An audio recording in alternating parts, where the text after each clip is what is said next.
शेतकऱ्यावर रुपयाने धमकी द्यायचं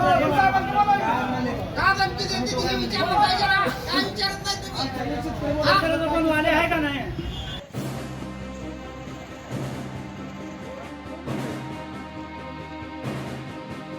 कांदा आमच्या हक्काचा, कांदा आमच्या हक्काचा. सोलापुरातील श्री सिद्धेश्वर कृषी उत्पन्न बाजार समितीमध्ये मंगळवारी सकाळपासून शेतकऱ्यांचा गोंधळ पाहायला मिळाला. कांद्याची आवक वाढल्यानं मार्केट कमिटीनं लिलाव अचानक बंद केला, तर वर्षभरापूर्वी कांदा व्यापाऱ्यांनी शेतकऱ्यांना चेकद्वारे दिलेले पैसे आजपर्यंत न वटल्यानं शेतकरी आता हवालदिल आणि आक्रमक झालेत. कोण म्हणतोय देत नाही, शेतकरी सुटीचा. मी 25-30 हेल्पडे मारले इथं. फक्त देतो, उद्या चेक यायचा आहे, चेक आला की पाठवतो, तू जा म्हणून असं मला माघारी पाठवलं. नंतर मग त्यात 12 वाजता फोन कर, पाठवतो. मी 12ला फोन केला की 2ला फोन कर, पाठवतो. परत 6ला फोन कर, पाठवतो. मी जितकेदा म्हणले तितकेदा फोन केला, तरी पण मला पैसे काय पाठवले नाहीत. मग शेवटी आता 2-4 दिवस झाले, इतके दिवस मला नादीच लावलं आणि मी फोन केला तर आता माझा नंबर ब्लॅकलिस्टला टाकला त्यांनी. वर्ष उलटूनही मार्केट यार्डातील दुकानधारकांना पैसे न दिल्यानं सोलापूर कृषी उत्पन्न बाजार समितीत स्वाभिमानी शेतकरी संघटनेच्या वतीनं संताप व्यक्त करण्यात आलाय. स्वाभिमानीच्या विजय रणदिवेंनी कृषी उत्पन्न बाजार समितीकडे शेतकऱ्यांना रोखीनं पैसे मिळावे अशी मागणी केली आहे.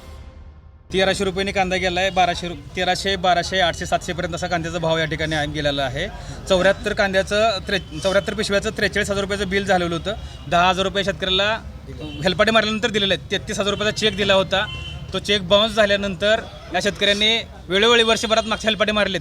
मार्केट कमिटीकडे तक्रार केलेली आहे. संबंधित आडत्याकडे हेल्पाटे मारलेत, आडत्याचे फोन केलेत, फोनचे शेतकऱ्याचे ब्लॅकलिस्टला टाकले जातात. मार्केट कमिटीकडे तक्रार करूनही त्याच्यावर कुठलीही तक्रार आज होत नाही. ह्याच सागर ट्रेडिंग कंपनीचा आज लायसन यांच्याकडे बंद आहे. परंतु याच गाड्यामध्ये ह्याच मालकाचं दुसरं या ठिकाणी लायसन चालू आहे. प्रत्येक ह्या कृषी उत्पन्न बाजार समितीमध्ये प्रत्येक गाड्यामध्ये एका आडत्याच्या नावावर 4-4 फर्म आहेत. त्याच्या घरच्याचं नावाचं वेगळं आहे, भावाच्या नावाचं वेगळं आहे, आईच्या नावाचं वेगळं आहे, वडिलाच्या नावाचं वेगळं आहे. अशा प्रत्येकाच्या नावाच्या ट्रेडिंग कंपन्या वेगळ्या आहेत. व्यापारी तोच आहे, आडती तोच आहे. त्याच्यामुळं शेतकऱ्यांची फसवणूक होते. आज आलेला शेतकरी उद्या दुसरा बसला जातोय. म्हणून मार्केट कमिटी त्याच्यावर कुठेतरी ठोस नियोजन करणं गरजेचं आहे. तुम्ही आज हे सागर ट्रेडिंग कंपनी जर तुम्ही त्याच्यावर सेल करत असेल तर तो गाळा 3 महिन्यासाठी सील व्हायला पाहिजे. पण तसं होत नाही. तो त्या ठिकाणी दुसरं नाव घेऊन ह्याने दुसऱ्या त्याला लायसन दिले जाते. परत त्याचं काम चालू आहे. अनेक वेळा सांगितले. आजची परिस्थिती आहे, आज जास्त आवक झाली म्हणून तुम्ही कांद्याचा लिलाव करत नाही. आज लिलाव बंद ठेवताय.